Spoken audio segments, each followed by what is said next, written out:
Atëherë ne leksionet e fundit kemi trajtuar dy elemente shumë të rëndësishëm, elementin kapacitiv dhe elementin induktiv. Dhe I trajtuam në formë të plotë këta dy elemente. Sot do t'i shikojmë ata të dy të lidhur në një qark dhe do të analizojmë pak a shumë të njëjtat probleme që analizuam kur ata ishin të vetëm në një qark dhe me rezistenca apo dhe burime, kurse sot do t'i shikojmë të dy së bashku dhe për ta filluar nga rasti më I thjeshtë e nga situata më e thjeshtë që mund të krijojmë këta dy elementë me njëri tjetrin, le të marr dhe të shikoj një qark të tillë, një element kapacitiv, I cili nëpërmjet një çelësi për të më të vogla se 0 ka qenë I lidhur me një burim tensioni me vlerë U0, pra forca elektromotore U0. Qëllimisht është në U0 për të treguar që ajo është dhe si vlerë e tensionit fillestar në kondensator kur çelësi të hapet. Pra, për të baras me 0, çelësi bën këtë lëvizje siç tregohet në figurë për të kaluar në këtë pozicionin këtu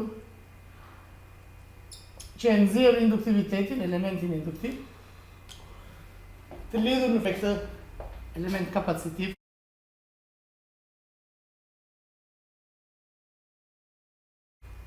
Pra kur çelësi të kalojë në këtë pozicionin. Kuptohet që këtu kemi UC e 0-s baras me sa, derisa për të më të vogla se 0, çelësi ka qenë në këtë pozicion, kuptohet që tensioni në kondensator është sa U0.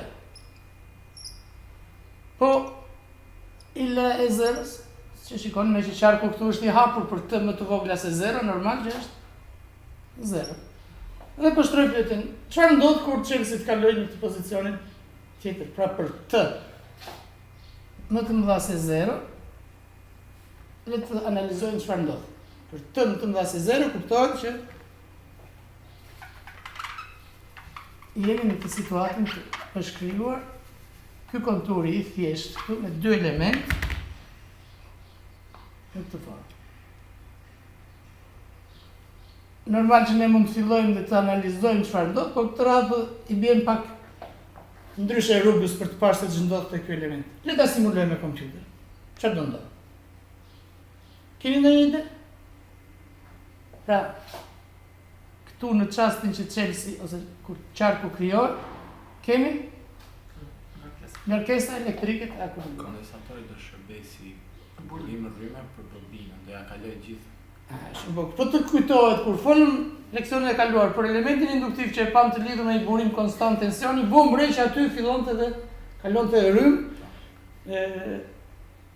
dhe e trajtuam atë problem se ç'ndodhte me induktivitetin dhe me energjinë e tij kur aty kalonte rrymë. Unë tani po I referohem direkt simulimit në kompjuter dhe po shikoj se çfarë ndodh dhe pastaj analizoj. Dhe për këtë unë kam ndërtuar këtë qark në Spice, siç e shikoni, dhe kam vendosur dy shenjusa, një për tensionin në kondensator, siç e shikoni, potenciali I pikës sipër, pra në këtë pikën këtu, është sa tensioni në kondensator, dhe ai grafik që do të ndërtohet kur të simulojmë procesin do të dalë në ngjyrë të gjelbër, kurse në këtë pikën këtu, pra tek njëri skaj elementit induktiv ka vendosur atë shenjusin e rrymës që në fakt I tregon kompjuterit që kur të kërkohet ndërtohet grafiku I procesit kalimtar të shfaqet, të afishohet në formë grafike kush dhe vlera e rrymës në induktivitet. I ka marrë kapacitetin 150 mikrofarad dhe induktivitetin 67 millihenry, jo pa qëllim, do ta shikojmë në vazhdim pse këto vlera. Kam zgjedhur kohën e simulimit me sa duket ku duhet shkoj tek analysis, setup, proces kalimtar dhe siç e shikoni e kam marrë 40 milisekonda, kohën gjatë së cilës do ta shikoj evoluimin e procesit kalimtar.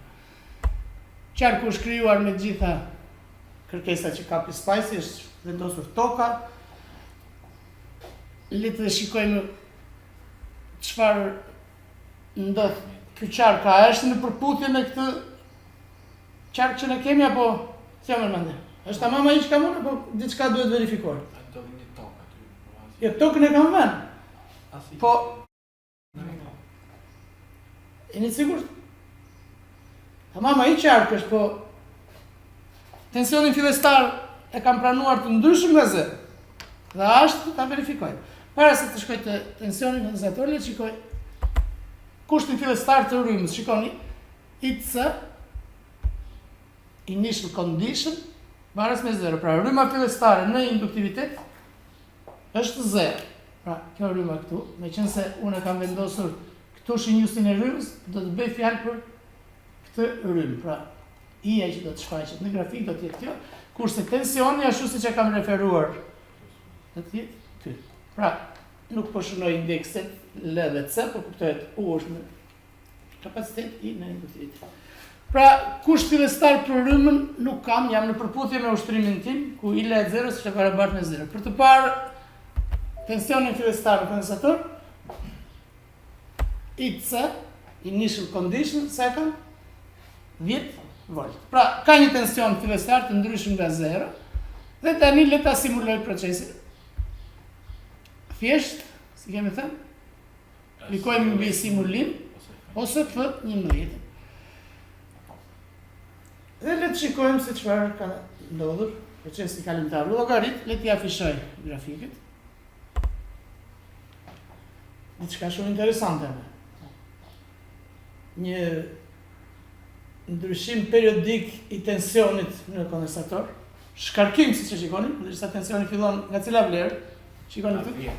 Nga vlera 10 fillon, ai sa çishte tensioni fillestar, dhe shkarkohet atë gjë që e prisnim, pra kondensatorit me që u krijuar një mundësi për shkarkim, ngarkesat elektrike rrjedhin lirshëm për të neutralizuar këtë. Po çfarë ndodh? Ndërkohë që kalon rrymë për të shkarkuar kondensatorin dhe rryma siç e shikoni sa vjen dhe po rritet, është kjo vetkuqe, le t'i shfaqim në vende të ndryshme këta dy grafik, si kemi thënë, tek plot. Shtoj me një grafik të ri, rrymën po ja afishoj dhe këtu, duke thënë tek trace, add trace, dhe këtu po vë I in LS.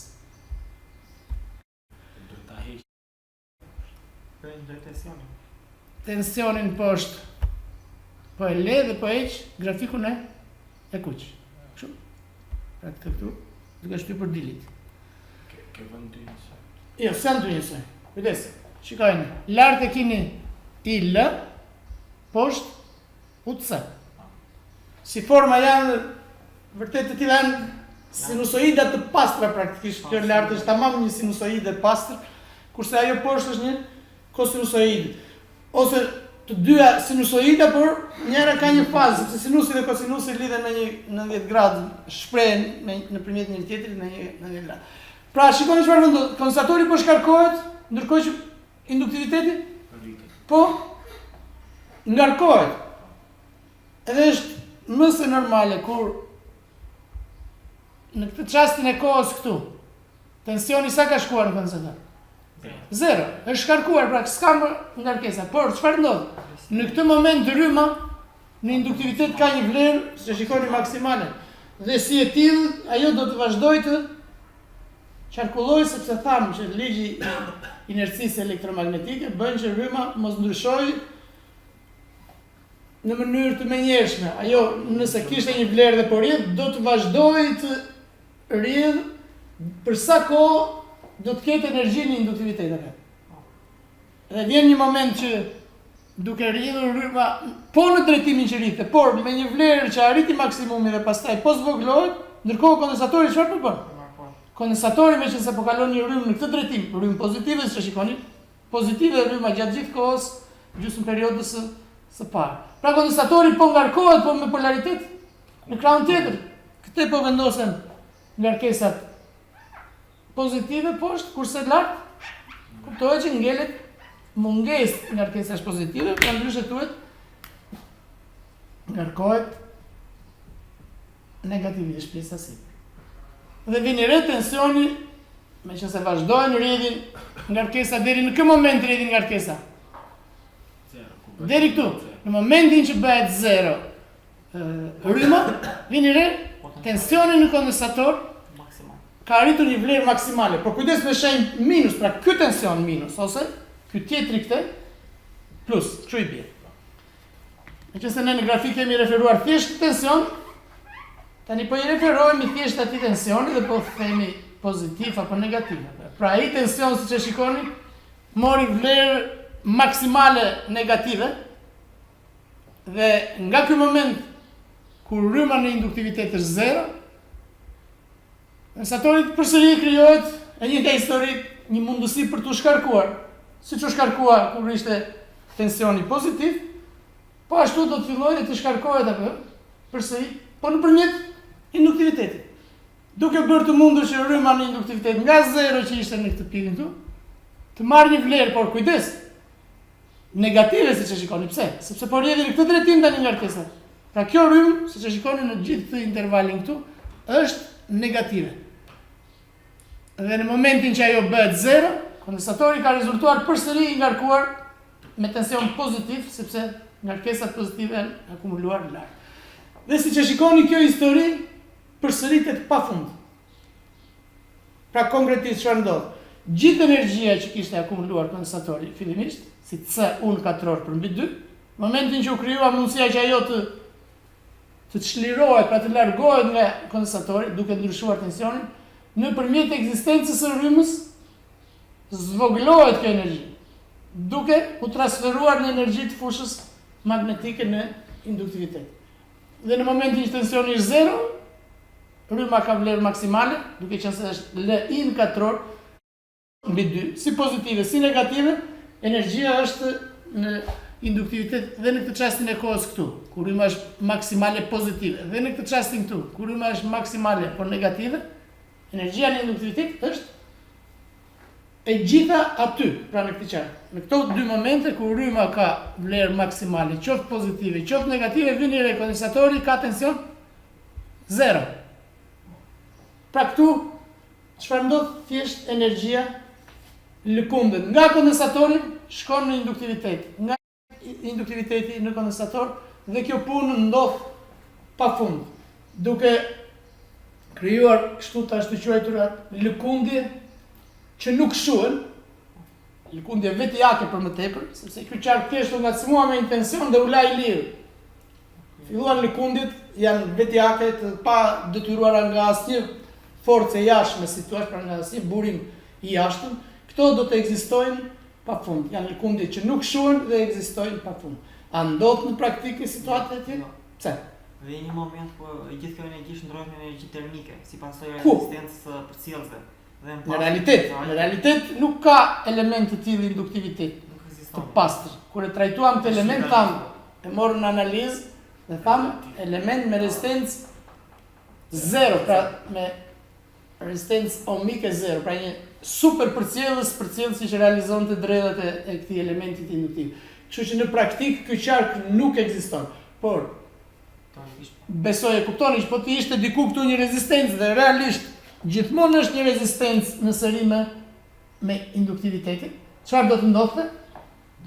Duke bërë të mundur që të kalojë rrymë për hir të energjisë që kishte kondensatori fillimisht, rezistenca që do të ketë ky element këtu, për hir të rrymës që do të kalojë, do të shpenzojë një energji, pra do të ekzistojë një fuqi në çdo moment P si RRI në katror. Pra në qoftë se ky element rezistiv do të ekzistonte këtu, e kuptoni që me kalimin e kohës këtu do të kishim çlirim energjie dhe për sa kohë do të kishte energji qoftë në njërin element, qoftë në tjetrin, këtu do të kalonte rrymë për ta lëkundur atë energji nga njëri te tjetri, duke bërë të mundur që energjia fillestare që ishte në kondensator do të vijë në moment që gjitha është ndruar në nxehtësi dhe këtu besoj presim që mos ketë më lëkundje. Ne do ta trajtojmë me detaje në gjërësi këtë problem, teorikisht, do ta simulojmë përsëri dhe në kompjuter, rastin e një konturi RLC, kur dhe rezistenca ka një vlerë të ndryshme nga 0. Kështu që le të fillojmë tani ta trajtojmë teorikisht problemin